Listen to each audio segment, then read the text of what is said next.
मैं नंदराम पालीवाल, सहाचार्य राजनीति विज्ञान। आज हम बीए पार्ट सेकंड के ऑनर्स के 5वां जो पेपर है उसमें उदारवादी राष्ट्रवाद व उग्रवादी राष्ट्रवाद के बारे में चर्चा करेंगे। उदारवादी राष्ट्रवाद है वह भारतीय आंदोलन का प्रारंभिक स्वरूप है, जिसके प्रमुख नेता गोपाल कृष्ण गोखले, बिमल चंद्र बनर्जी आदि थे। भारतीय राष्ट्रीय आंदोलन काल में सन 1885 से 1905 तक का काल उदारवादी युग कहलाता।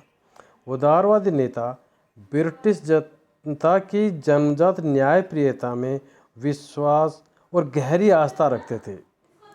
वे अंग्रेजों को लोकतंत्र का उपासक समझते थे और उन्होंने भारत में ब्रिटिश शासन को वरदान मानते थे।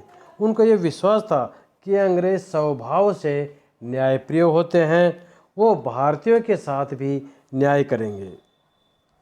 प्रमुख उदारवादी नेताओं में गोपाल कृष्ण गोखले, सुरेंद्र नाथ बनर्जी, दादाभाई नौरोजी, फिरोज शाह मेहता एवं आनंद मोहन घोष, उमेश चंद्र बनर्जी इत्यादि थे।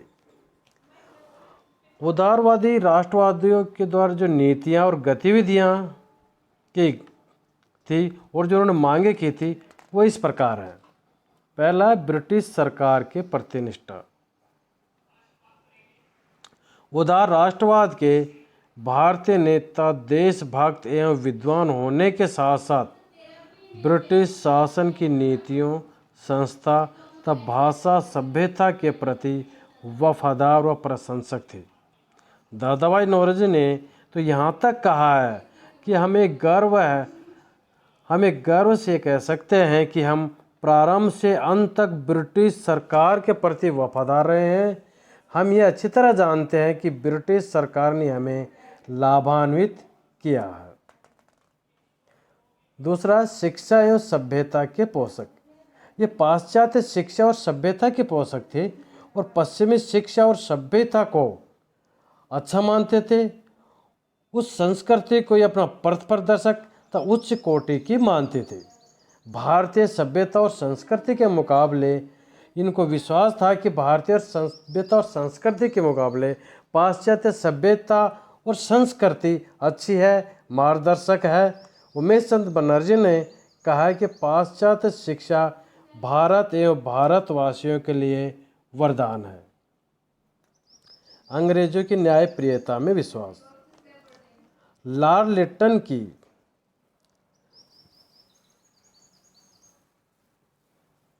दमनकारी नीति और इल्बर्ट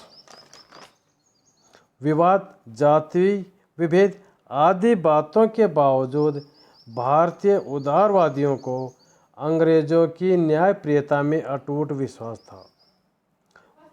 उनका विश्वास था कि अंग्रेज स्वभाव से न्यायप्रिय होते हैं और यदि उन्हें भारतीय दृष्टिकोण का सही ज्ञान करा दिया जाए तो उनकी मांगों को अवश्य मान लेंगे। ब्रिटेन के साथ संबंध भारत के हित में समझते थे।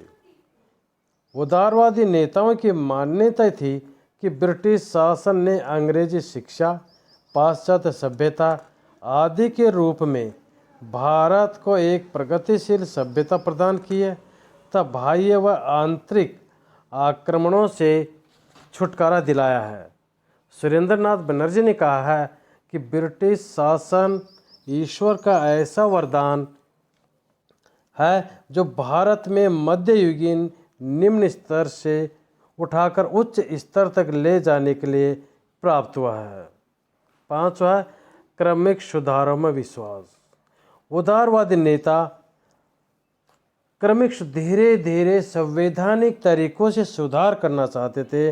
वे क्रांति करना नहीं चाहते थे, वे चाहते थे कि शासन में सुधार धीरे धीरे एवं क्रमिक धीरे धीरे और संवैधानिक साधनों द्वारा ही सुधार हो सकते हैं। उदारवादी राष्ट्रीय नेताओं ने इस तथ्य को स्वीकार कर लिया था कि एकदम ही पूर्ण प्रतिनिध्यात्मक शासन के लक्ष्य को प्राप्त नहीं किया जा सकता, अतः वे धीरे धीरे लोकतांत्रिक संस्थाओं का विकास चाहते थे। अगला है राजनीतिक स्वशासन की प्राप्ति। उदारवादियों का अंतिम लक्ष्य स्वशासन की प्राप्ति था। जो अनिवार्यतः ब्रिटिश शासन के अंतर्गत ही होता। उनका लक्ष्य पूर्ण स्वाधीनता नहीं था, उनका लक्ष्य स्वशासन था, जो कि ब्रिटिश शासन के अंतर्गत ही होता। सुरेंद्र नाथ ने कांग्रेस के दूसरे अधिवेशन में तथा दादाभाई नौरोजी ने 1906 के कांग्रेस अधिवेशन में स्वशासन की बात कही थी। सेवाओं में भारतीयकरण की मांग। उदारवादी नेताओं का ये मत था कि विभिन्न प्रशासकीय वित्तीय बुराइयों को तभी समाप्त किया जा सकता है जब सिविल सर्विसेज और दूसरी सेवाओं में अधिक से अधिक भारतीयों को लिया जाए, भारतीयों को शामिल किया जाए। साम्राज्यवाद का आर्थिक स्वरूप। उदारवादी नेताओं के अंग्रेजी शासन की आर्थिक शोषण के तीनों रूपों व्यापार, वित्त और उद्योग इसकी आलोचना की। उन्होंने भारत की बढ़ती गरीबी और आर्थिक निकासी के सिद्धांत को स्पष्ट किया, जिसके कारण अंग्रेजी शासन में आर्थिक पतन की ओर उन्मुख हुआ। अगला है उदारवादियों की कार्य पद्धति, संवैधानिक साधनों में विश्वास। उदारवादी हिंसा और संघर्ष के विरोधी थे और संवैधानिक उपायों द्वारा अपने उद्देश्यों की पूर्ति में विश्वास करते थे। उन्होंने अपने लक्ष्यों के पूर्ति के लिए प्रार्थना पत्रों, स्मृति पत्रों, प्रतिनिधित्व मंडलों आदि का मार्ग अपनाया, जिसे उनके आलोचकों ने राजनीतिक भिक्षावृत्ति की संज्ञा दी। तो इस प्रकार से यह उदारवादियों के मांगे, नीतियां और गतिविधियां थी। अब हम उदारवादियों की आलोचना के बिंदुओं का अध्ययन करेंगे, जिसमें पहला बिंदु है पश्चिमी सभ्यता और संस्कृति में गहरी आस्था। दूसरा, उदारवादियों के प्रभावहीन साधन। तीसरा, भारत में ब्रिटिश शासन के आधार को समझने में गलती। आत्मत्याग की भावनाओं का अभाव और उद्देश्यों की प्राप्ति में असफलता। तो जो पश्चिमी सभ्यता और संस्कृति में गहरी आस्था, उदारवादी नेताओं की पश्चिमी सभ्यता और संस्कृति में गहरी आस्था थी और वो एक तरह से उसको वरदान मानते थे। उनका मत था कि जो पश्चिमी सभ्यता और संस्कृति है वह हमारा पथ प्रदर्शन करेगी और मार्गदर्शन करेगी। हम चर्चा कर रहे थे उदारवादी राष्ट्रवाद की आलोचना, जिसमें पहला बिंदु है पश्चिमी सभ्यता और संस्कृति में गहरी आस्था। उदारवादी पश्चिमी रंग में इतने अधिक रंगे हुए थे कि उन्हें भारतीय सभ्यता और संस्कृति की श्रेष्ठता का आभास ही नहीं हुआ। वे प्रेरणा के लिए अपनी अंतरात्मा की ओर नहीं बल्कि पश्चिम की ओर झांकते थे। वे अपने अतीत को पथ प्रदर्शक मानने के स्थान पर उसे एक भार समझते थे और वे इंग्लैंड को अपना पथ प्रदर्शक मानते थे। दूसरा बिंदु है उदारवादियों के प्रभावहीन साधन। उदारवादियों के प्रभावहीन साधन। उदारवादियों ने अपनी मांगे मनवाने के लिए जिन साधनों को काम में लिया वे प्रभावहीन सिद्ध हुए। उदारवादियों के जो प्रमुख साधन थे याचना, प्रार्थना पत्र, स्मृति पत्र आदि, वे भारत में राजनीतिक तथा प्रशासनिक सुधारों की भीख मांगते थे, जो पूर्ण रूप से भारतीय प्राचीन मूल्यों एवं आदतों के खिलाफ थे। उदारवादी मात्र ब्रिटिश सरकार की अपेक्षा ही रखते थे, उद्देश्य की प्राप्ति के लिए संघर्ष नहीं कर सकते थे। वे संघर्ष के स्थान पर सहयोग रखना चाहते थे और उनका ये मानना था कि अंग्रेज न्यायप्रिय हैं और एक दिन हमारे साथ में न्याय अवश्य करेंगे। तीसरा बिंदु है भारत में ब्रिटिश शासन के आधार को समझने में गलती। ब्रिटिश शासन लाभों पर आधारित था, जिसका मूल आधार अपने प्रयत्न के फलों को इकट्ठा करना तथा भारत का अधिक से अधिक आर्थिक शोषण करना था। किंतु उदारवादी नेता यह नहीं समझ सके। उनका विश्वास था कि अंग्रेजों का उद्देश्य भारत के हित में है और उनका उद्धार करना है।